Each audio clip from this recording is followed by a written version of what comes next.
오늘 하나님의 말씀은 구약 성경 예레미야 30장 18절에서 22절 말씀까지 보겠습니다. 구약 성경 1099쪽, 1100쪽의 경차가 있습니다. 예레미야 30장 18절에서 22절까지 말씀. 찾아서 우리 같이 한 목소리로 함께 읽도록하겠습니다. 여호와께서 말씀하시니라. 보라, 내가 야곱 장막의 포로들을 돌아오게 할 것이고 그 도처들의 사랑을 베풀 것이라. 성읍은 그 배후가 된 언덕 위에 건축될 것이요 그 보루는 규정에 따라 사람이 살게 되리라.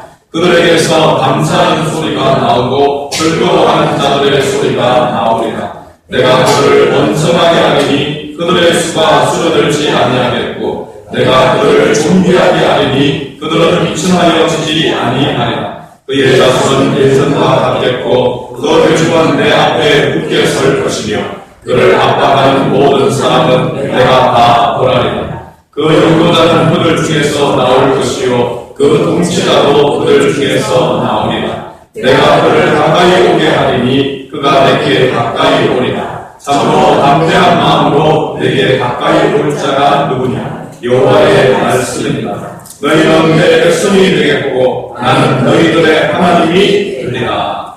아멘. 할렐루야. 우리 참 칭찬합시다. 잘 오셨습니다.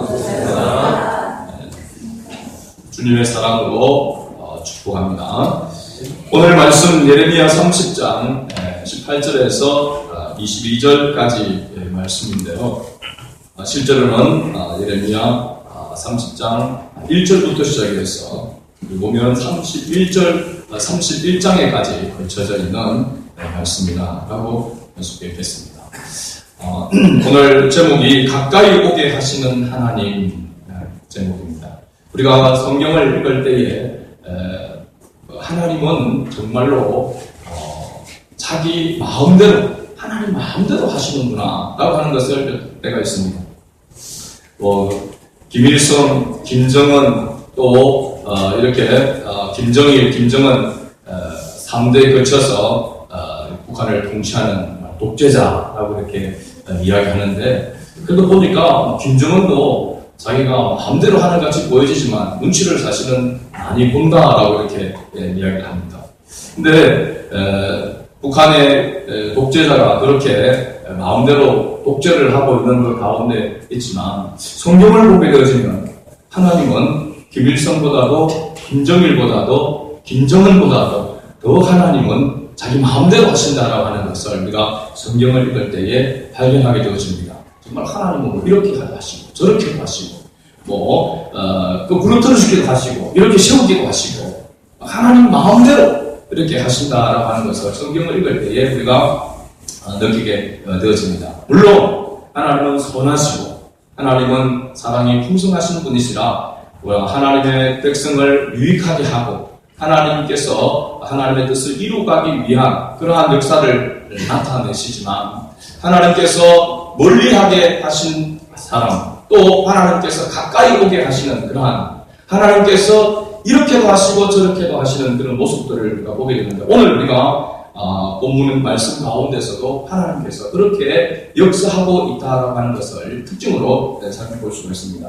예레미야 30장 앞부분에서 계속 보게 되어지면 하나님께서 하나님을 멀리한 이스라엘 백성들을 하나님도 멀리해버리시고 그리고 스스로 돌아올 수 없는 그들을 향해서 하나님은 또 그들에게 구원을 베푸셔서 하나님께서 그들을 또 가까이 오게 하시고 그렇게 하나님의 마음대로 이것을 우리는 하나님의 주권이다라고 이렇게 이야기를 합니다. 그래서 오늘 말씀 가운데서 하나님께서 어떻게 이스라엘 백성들을 가까이 할 수밖에 없었고 또 가까이 오게 하실 수밖에 없는가 하는 것을 말씀 속에서 깨닫는 은혜가 있기를 바랍니다.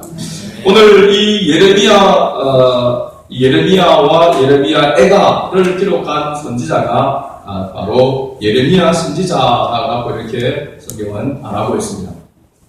이 예레미야 선지자는 예루살렘 동북편 약 4.8km 지점에 있는 아나도스라고 하는 동네에서 태어납니다. 베냐민 지파가 거하고 있는 베냐민 지파가 거주하고 있는 베냐민 지파 사람이라고 이야기할 수 있죠. 제사장 hil기야의 아들로 태어나게 되었습니다.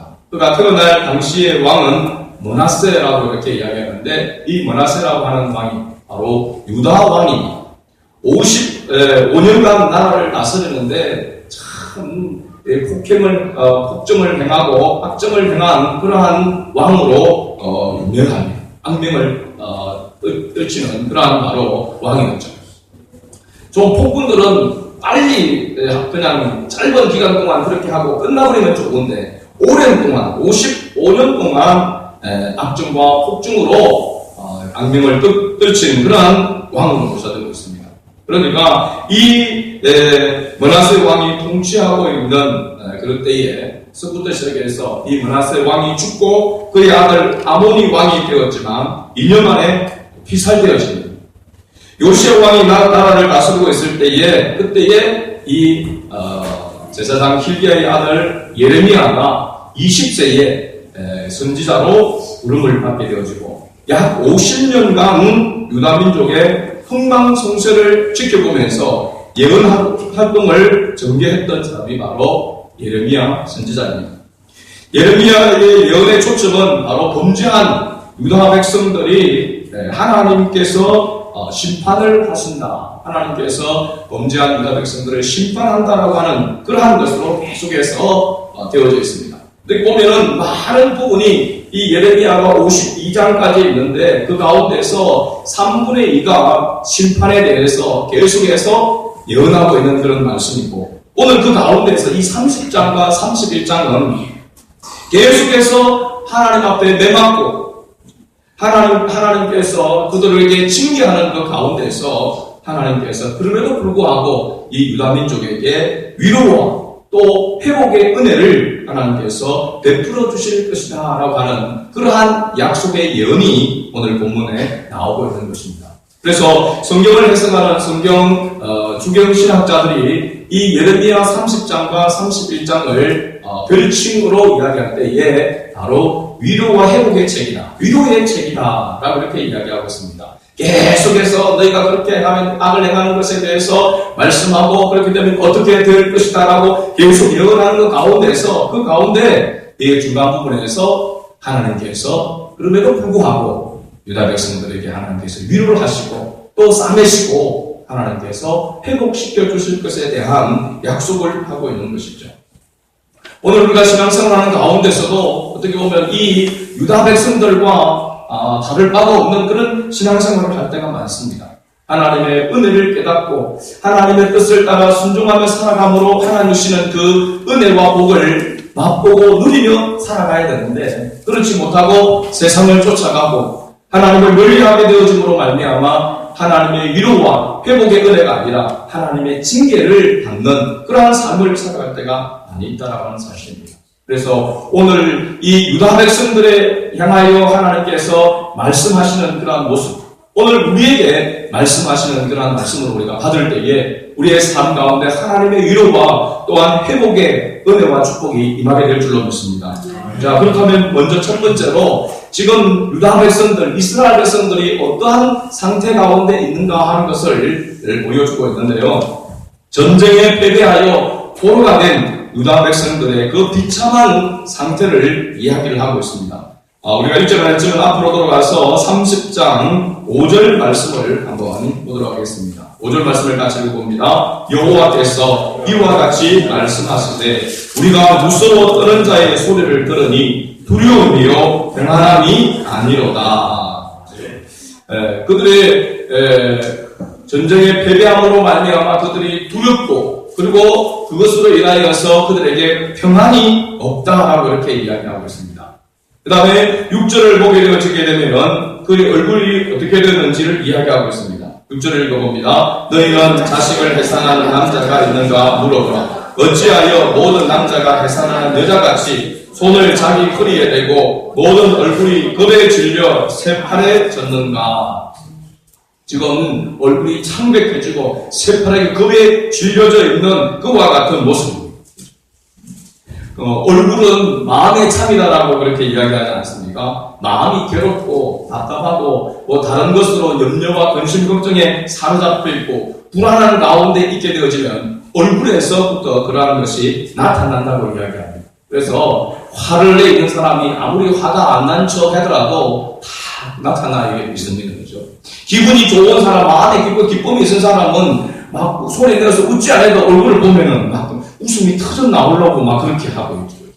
화가 난 사람은 아무리 참으려고 해도 그 화가 얼굴을 통해서 나오려고 그렇게 해요. 얼굴에 나타나 있다는 사실입니다.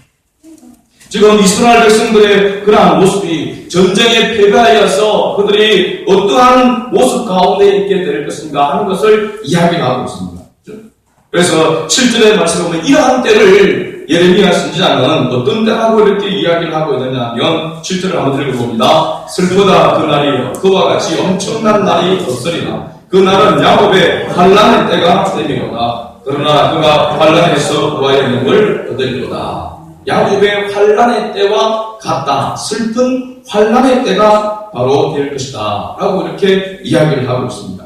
나라가 망하고 왕조가 무너지고 왕과 신하 또 남자와 여자들이 포로로 끌려가는 그런 환난이 닥쳐오게 될 것이다 라고 이렇게 이야기를 하고 있습니다.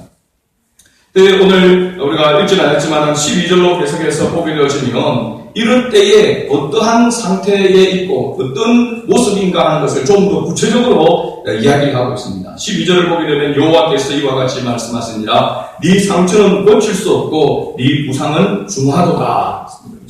상처는 고칠 수가 없고 부상은 심각하다는 것입니다. 치료받을 수 없는 그런 상태입니다.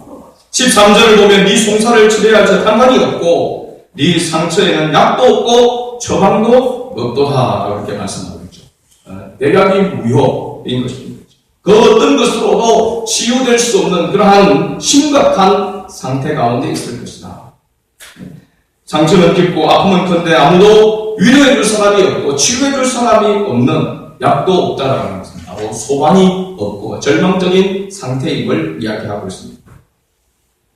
14절에서 또 계속해서 이야기할 때 너를 사랑하던 자가 다 너를 잊고 찾지 아니하나니라고 이렇게 말씀하고 있습니다. 15절에 그래서 하나님 앞에 고쳐달라고 하나님의 응답을 구하는 그러한 기도를 간구를 드리지만 응답이 없다고 이야기하고 있습니다. 하나님의 기억에서 버림받은 백성, 하나님의 은혜에서 멀어진 백성의 상태가 바로 이와 같은 모습이다라고 하는 것을 이야기해주고 있죠. 이렇게 되어진 이런 비참한 상태에 놓여지게 되어진 그 원인이 있음을 성경은 분명히 말씀하고 있습니다. 14절 말씀을 같이 한번 읽어보겠습니다. 너를 사랑하는 자가 다 너를 잊고 찾지 아니하나니 이는 네 악행이 많고 네 죄가 많기 때문에 나는 네 원수가 당할 고난을 네가 받게 하며 잔인한 징계를 내렸도다. 무슨 죄가 그렇게 많은지 그 죄가 많기 때문에 원수가 당할 그 고난을 네가 받게 됩니다. 잔인한 징계를 받게 되어질 것이다. 하나님께서 잔인한 징계를 내리시겠다 이렇게 말씀하고 있습니다. 15절에 보면 네 악행이 많고 네 죄가 크다함으로 내가 이 일을 너희에게 행하였다 이렇게 말씀하고 있죠.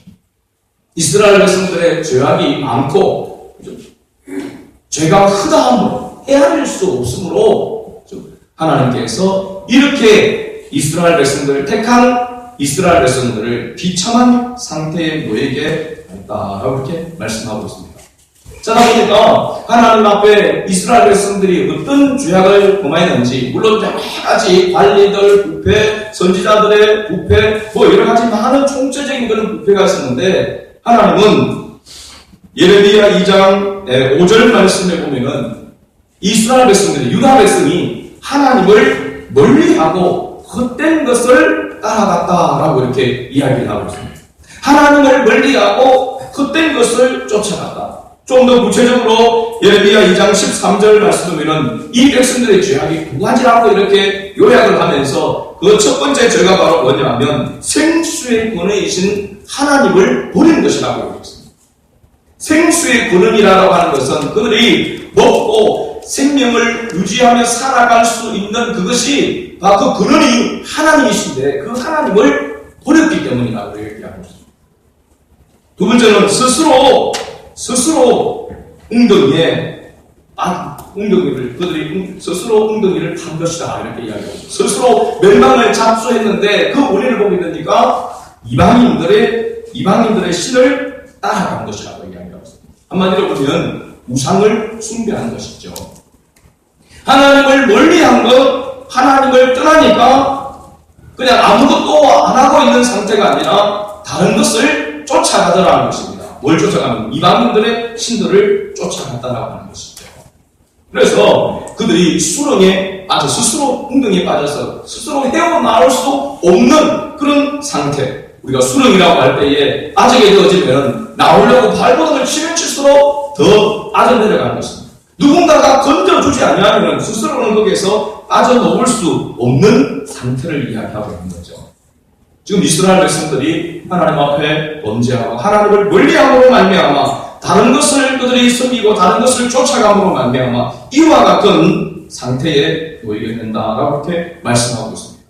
그런데 하나님은 이러한 잔인한 징계, 잔인할 정도로 징계를 내리시는 그 하나님께서 이스라엘 백성들을 다시 회복시키겠다라고 말씀하고 있습니다. 하나님께서 구원의 손길을 베풀어서 그들을 위로하고 그들을 싸매고 그들을 회복시켜 주시겠다. 구원의 손길을 하시겠다라고 말씀하고 있는 것이 우리가 읽었던 바로 이 18절부터 시작해서 나타나고 있는 것이죠. 그래서 그 두 번째로 하나님의 위로와 회복의 손길이 어떻게 나타나고 있는가 하는 것을 보게 되었습니다. 앞에서도 말씀드렸듯이 이 예레미야 30장과 31장은 하나님의 위로의 책이라 그렇게 말씀드렸습니다.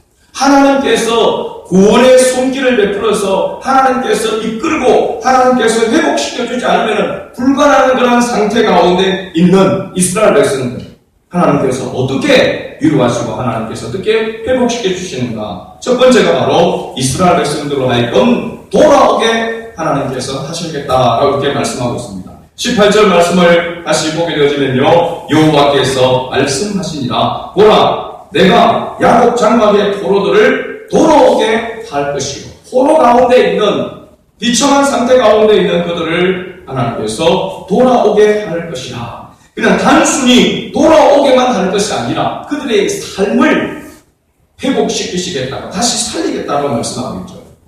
야곱 장막의 포로들을 돌아오게 할 것이요, 그 거처들의 사랑을 베풀 것이라. 성읍은 그 폐허가 된 언덕 위에 건축될 것이요, 그 보르는 규정에 따라 사람이 살게 되리라. 하나님께서 완전히 폐허가 되어지고 무너진 이스라엘 백성들을 하나님께서 회복시켜주겠다. 하나님의 택한 백성을 회복시킬 수 있는 분은 오직 하나님밖에 없다라고 하는 것을 여기에서 강조하고 있는 것이죠. 우리가 건물을 지을 때, 건물을 이렇게 보게 되면 무너질 때는, 건물이 무너질 때는 한순간에 와르르 무너지지 않습니까? 근데 그 건물을 다시 지으려고 하면은 많은 시간이 필요한 것입니다. 건강도 마찬가지로 한번 건강을 잃게 되어지게 되면은 다시 회복되는 데는 많은 시간이 필요한 것입니다. 그렇다면 가장 좋은 것은 우리가 무너지지 않는 것입니다. 건강이 무너지지 않는 것. 건물이 무너지지 않도록 미리 예방하는 것이 무엇보다도 중요한 줄로 믿습니다. 하나님은 우리에게 무너지지 아니하고 하나님의 뜻 안에서 하나님이 주시는 그런 삶을 살아가기를 하나님이 원하십니다. 그런데 하나님의 택한 백성은 그렇게 하지 못하고 하나님을 멀리하고 떠나서 자기의 기쁨과 자기의 즐거움을 자기의 부를 위해서 쫓아감으로 말미암아 하나님과 멀어짐으로 말미암아 그들이 멸망의 자리에 머물게 되어졌다는 것입니다. 이것은 그래서 그 자리에서 회복되는 것은 전혀 불가능하다. 자기들도 그렇게 생각하고 이스라엘 백성들, 유다 백성의 주변의 국가들도 저들은 이제는 다시 회복될 수 없다. 저렇게 똑똑한 사람들이 다 또 포로로 잡혀가고 젊은이들이 포로로 잡혀가고 어떻게 저들이 다시 나라가 서고 회복될 수 있느냐. 불가능하다라고 그렇게 생각하는데 하나님께서는 그들을 그 포로된 자리에서 다시 돌아오게 되고 원래처럼 원상회복, 원상복구를 하시겠다라고 이렇게 말씀하고 있습니다. 누가 해주시겠다고요? 하나님이 해주시겠다라고 이렇게 약속하고 있는 것을 보게 됩니다. 그래서 어떻게 보면 역사를 돌이킬 수는 없지만 하나님은 역사를 다시 되돌리고 또 실패와 절망의 자리에서 하나님께서 되돌리시고 그리고 또한 그들의 불행과 질병의 자리에서 다시 돌이킬 수 있는 그 힘이 바로 하나님께 있음을 이스라엘 백성들에게 계속해서 말씀해주고 있는 것이죠. 오늘 우리가 이 땅을 살아가는 가운데서도 마찬가지입니다. 그리스도인으로 살아가는 가운데서 하나님의 은혜 가운데서 멀어지게 되어지고 하나님께 불순종하고 하나님을 떠나게 되어지게 되어지면 그 가운데서 다시 회복될 수 있는 것은 자기의 힘으로는 불가능합니다. 처음에는 내가 좀 쉬다가 다시 교회를 다니겠다. 지금은 내가 도저히 힘들어서 교회를 못 다니겠다라고 하다가 내가 얼마 동안 쉬다가 교회 가야지. 그러나 자기의 계획과 자기 생각대로 그렇게 되어지는 것이 아닙니다. 물론 예배당에 나오는 것은 또 자기의 결단에 따라 올 수도 있겠죠. 그러나 그 심령을 회복시키시고 은혜를 회복시키는 것은 자기의 계획으로 자기 다짐으로 되어지는 것이 아님을 알아야 됩니다. 그래서 사도 바울도 오호라 나는 공고한 자라고 그렇게 고백하다가 그 공고한 가운데서 그 사망의 권세에서 회복될 수 있는 것은 오직 생명의 성령의 법이 죄와 사망의 법에서 우리를 회복시킬 수 있다라고 로마서 8장 2절에 그렇게 선포한 것이죠. 하나님의 은혜가 없이는 성령의 역사가 없이는 불가능하다는 것을 이야기하고 있습니다. 하나님의 영으로 인도함을 받을 때에 하나님의 관계가 회복되어지고 사람과의 관계도 회복되어지는 그런 역사가 일어나게 된다는 사실입니다. 두 번째로 이스라엘 백성들을 하나님께서 어떻게 회복시키시는가? 감사와 즐거움을 회복시켜 주시겠다라고 약속하고 있습니다.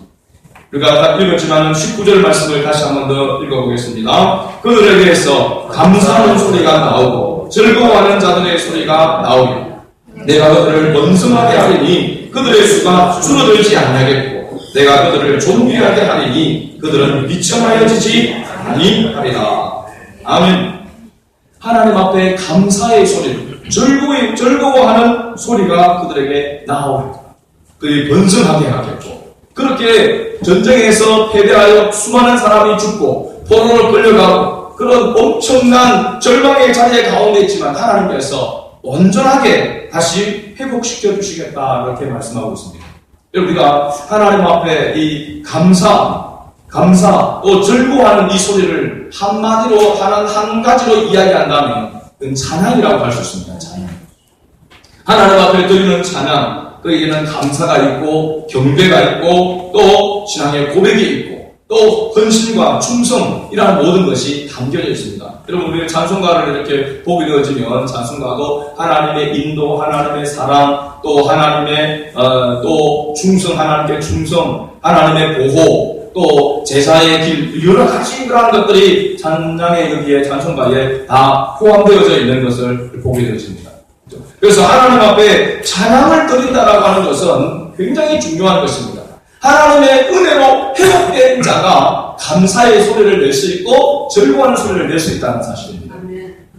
우리가 하나님의 은혜가 회복되어진 심령으로 하나님 앞에 나와서 찬양을 부르게 되어지면 그냥 똑같은 찬송가인데 하나님의 은혜로 회복되어진 그 심령에서의 찬양은 다르다는 것입니다. 하나님 앞에 다르게 되는 거죠.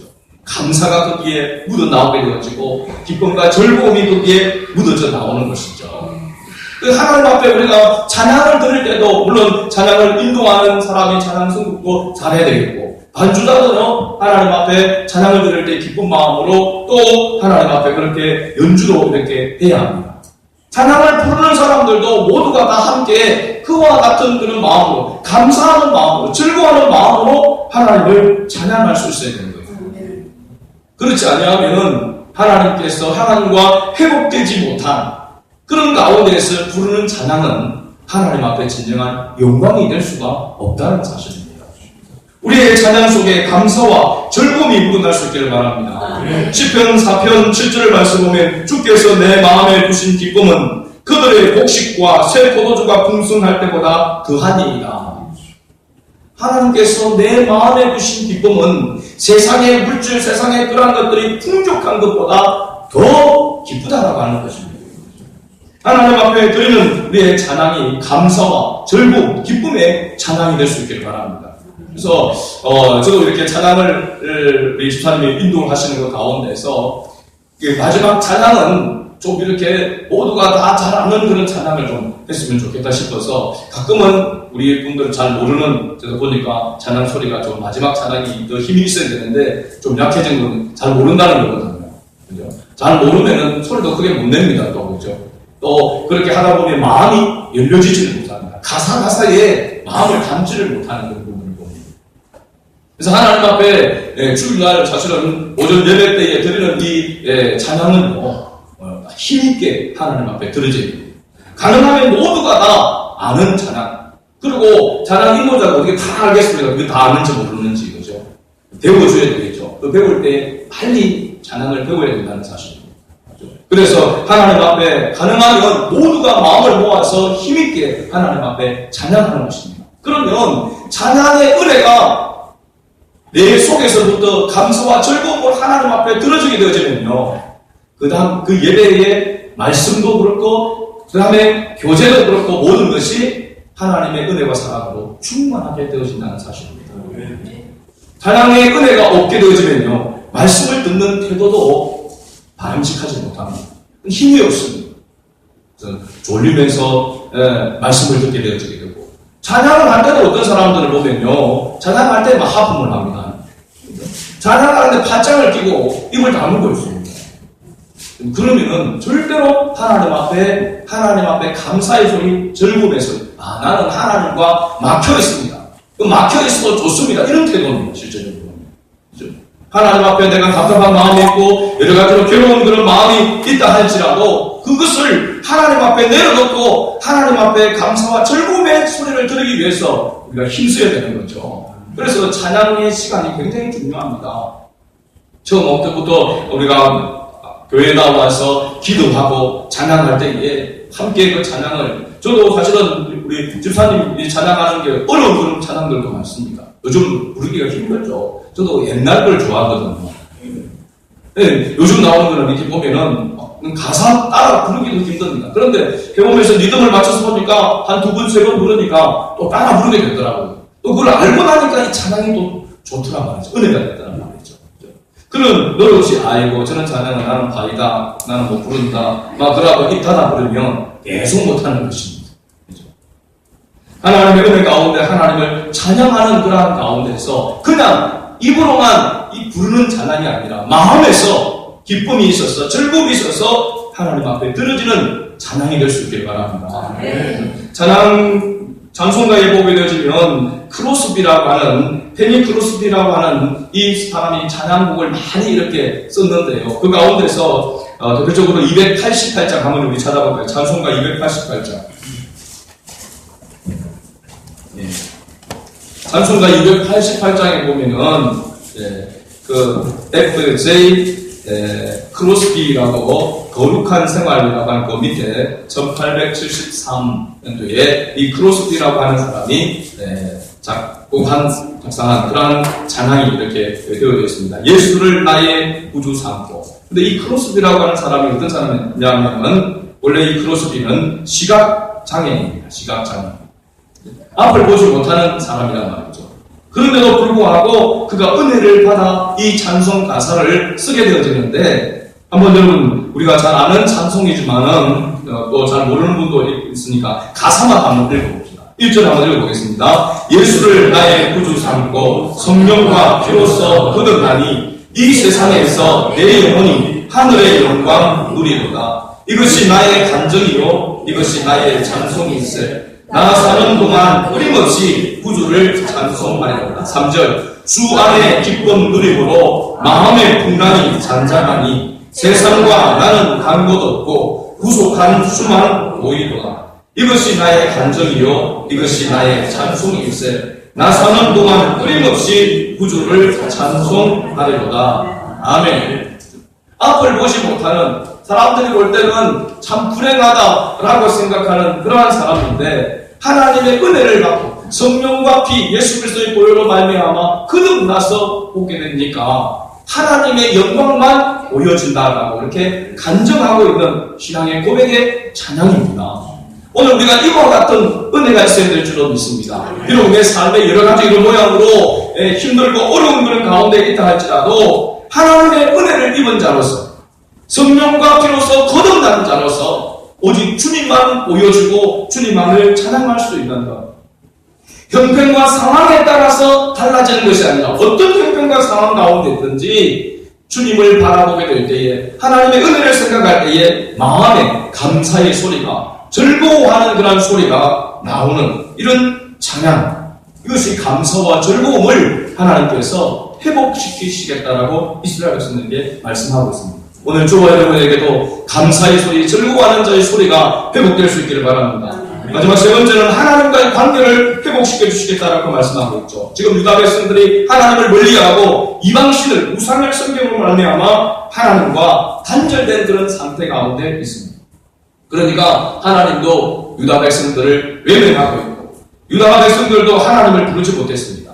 21절을 보게 되시면 이런 그들을 향하여서 하나님께서 이렇게 말씀하고 있습니다. 그 영도자는 그들 중에서 나올 것이요 그 통치자도 그들 중에서 나오리라. 그 다음 같이 있습니다. 내가 그를 가까이 오게 하리니 그가 내게 가까이 오리라. 참으로 담대한 마음으로 내게 가까이 올 자가 누구냐? 여호와의 말씀이니라. 누가 가까이 오게 하겠다고 했습니까? 내가 주님께로 가까이 가겠습니다. 내가 주님께로 돌아가겠습니다. 라고 해서 돌아가지는 것이 아니고 하나님께서 돌아오게 해주시겠다는 것입니다. 이 자리에 우리 보경이라고 하는 우리 자매가 있는데 이 부모님 주중에 우리 화요일날 전도팀에 이렇게 와서 같이 이렇게 식사 교제로 나누고 그렇게 했습니다. 그래서 이야기를 이렇게 들어보니까 요즘 자기들 주변에 목사님이나 또 교회를 다니는 그런 집사님들 그런 사람들이 자꾸 자기 주위에 자꾸 이렇게 돼요. 그래서 자기들도 참 좋은 사람들을 이렇게 만나게 해주시는구나 그렇게 생각하고 있답니다. 제가 그렇게 얘기했죠. 지금이 하나님께서 부르시는 때입니다.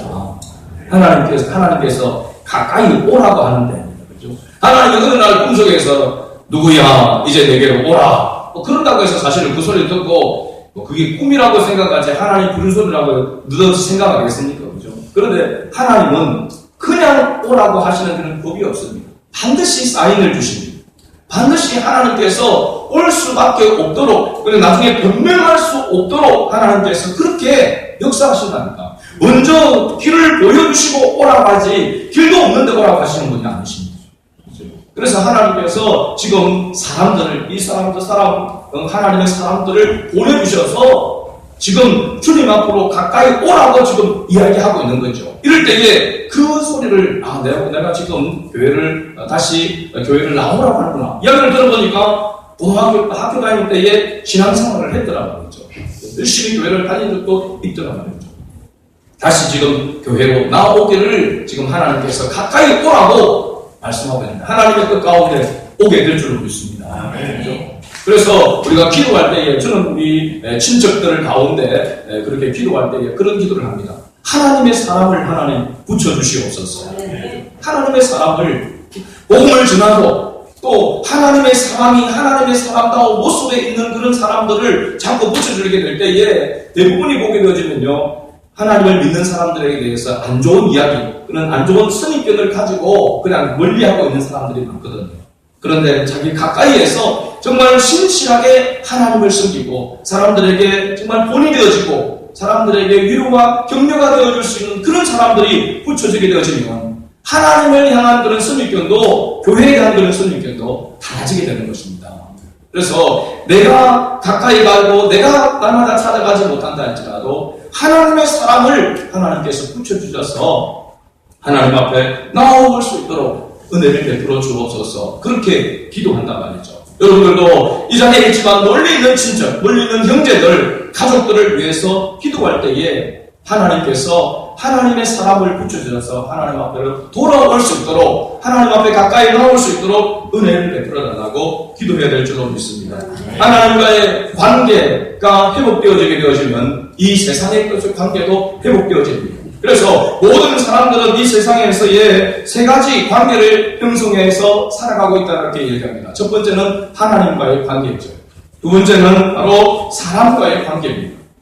세 번째는 세상과의 관계입니다. 하나님과의 관계는 우리가 정말 잘 알죠. 그죠? 그 다음에 사람과의 관계도 잘 압니다. 이 세상과의 관계라고 하는 것은 돈이나 명예나 권력이나 사업이나 또 직장 이런 관계 속에서 형성되어 있는 것을 이야기하고 있습니다. 그런데 세상과의 관계도 마찬가지고 사람과의 관계는 수시로 변하기가 쉽습니다. 하나님과의 관계는 변하지 않는 것입니다. 하나님께서 하나님과의 관계가 바르게 되었으면 하나님께서 붙잡아 주시기 때문에 흔들리지 않게 되는 것이죠. 그래서 우선순위가 하나님과의 관계가 바르게 되어지게 되어지면 사람과의 관계도 바르게 되어지게 되어지고 또 세상과의 관계도 회복되어지는 줄로 믿습니다. 그래서 우리가 십자가라고 할 때에 십계명을 이야기할 때에 바로 하나님과 나와의 수직적인 그런 관계가 바르게 먼저 회복되어질 때에 수평적인 관계, 사람과의 관계가 회복되어지는 줄로 믿습니다. 그렇죠? 이러한 회복의 역사를, 회복의 은혜를 하나님께서 유다 백성들에게 주시겠다 이렇게 말씀하고 있습니다. 오늘 저와 여러분에게도 동일하게 이와 같은 은혜를 주시기를 하나님이 원하십니다. 어떤 사람들이 신앙생활하는 가운데에서 참 안타까운 그런 부분은 그런 책도 이렇게 제가 이렇게 봤는데요. 하나님을 나의 소유물로 생각하는 그런 경우가 많습니다. 슈나이더라고 하는 사람에서는 코트 주머니 안에 있는 하나님이라고 하는 글이 있어서 저는 읽어봤습니다. 하나님은 나의 것이다 라고 하는 태도는 우리 하나님을 포켓 사이즈로 축소시키는 것이다.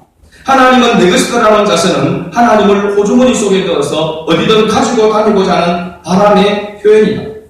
하나님이 나의 것이 아니라 내가 하나님의 것이다.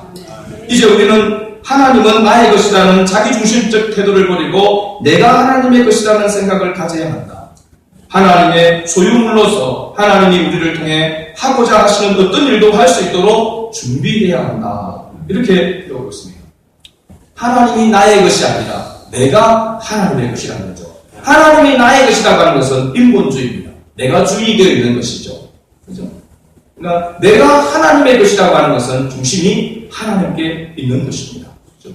이것이 바로 신앙인 것이죠. 오늘 우리의 삶 속에서 하나님을 축소시켜서 하나님을 나의 소유물로 생각하고 내 힘으로 안 되는 것을 하나님의 힘을 빌려서 하려고 하는 내 필요에 의해서 하나님을 찾는 것이 아니라 하나님의 필요에 내가 부응하는 그러한 은혜가 있기를 원합니다.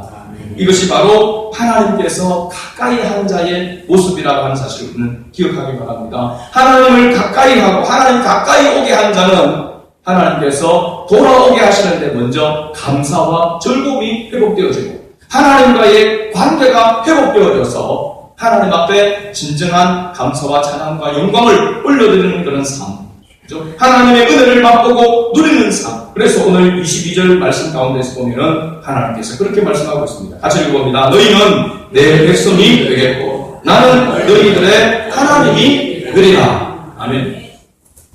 하나님이 이스라엘 백성들을 그 범죄하고 하나님을 멀리했던 그들을 하나님께서 다시 돌아오게 하시는 이유가 바로 뭐냐면 너희는 나와 언약을 맺은 하나님의 백성이기 때문에 나는 너희의 하나님이 되기를 원하고 너희는 나의 백성이 되기를 원한다. 이 관계를 다시 회복하기를 원하고 이 언약의 백성다운 삶을 살아가도록 하나님께서 복을 주시기를 원하신다라고 하는 것이 바로 여기에 담겨져 있습니다. 오늘 우리에게도 동일하게 하나님께서 그렇게 말씀하시고 그렇게 되기를 원하시는 줄로 믿습니다. 하나님